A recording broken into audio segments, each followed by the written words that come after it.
Change করার সিদ্ধান্তটা আমি প্রতিদিন নিই, কিন্তু আমার লাইফটাই জানে গো। প্রতিদিন রাত 10টার সময় আমি মোটিভেশনাল ভিডিও দেখি। জাগো, উঠে দাঁড়াও, তোমাকে ইতিহাস পাল্টাতে পারো। দেখছি কিরকম করে, আমি শুয়ে শুয়ে ভিডিও দেখছি। দেখে কি ভাবছি, না, কাল আমি এলন মাস্ককে টপকে যাবো, ইতিহাস বানাবো কাল, নতুন ইতিহাস হবে। এনার্জি লেভেল একদম পিক, পুরো ফুল এনার্জি, ফুল মোটিভেটেড।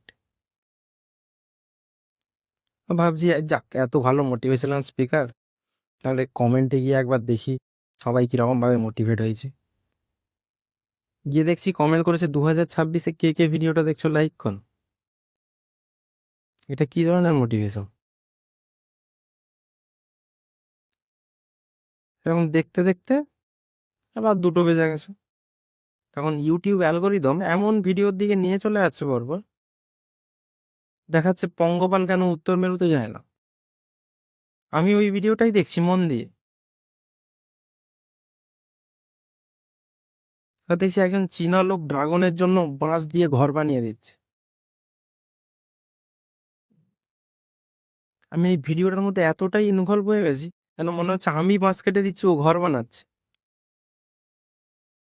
কমপ্লিট হয়ে গেলে নিজের মধ্যে একটা শান্তি এসে গেছে, যাক, ড্রাগনটার জন্য একটা ঘর বানিয়ে দিল।